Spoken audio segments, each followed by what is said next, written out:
श्री स्वामी समर्थ. अक्कलकोट येथील वटवृक्ष मंदिर, तिथे जे वृक्ष आहे त्या वृक्षाने किती स्वामींचा सहवास अनुभवलाय हे आपण शब्दात मांडता येणार नाही.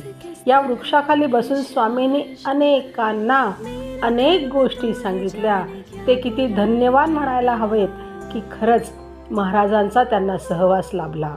मी तर म्हणेन प्रत्येक जण जो कोणी स्वामी पंथामध्ये आहे, स्वामी महाराजांची पूजा अर्चा करतो, त्याला कुठल्याच गोष्टीची कमी पडत नाही आणि हे कायम वारंवार ते आपल्याला सांगत असतात. माझ्यासारख्या अनेक भक्तांना असं वाटतं, मी हे केलं नाही तर काय होईल, देव रागवेल.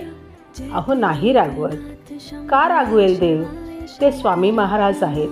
ते आपले मायबाप आहेत, गुरु आहेत, बंधू आहेत, भगिनी आहेत, सगळं काही तेच आहेत.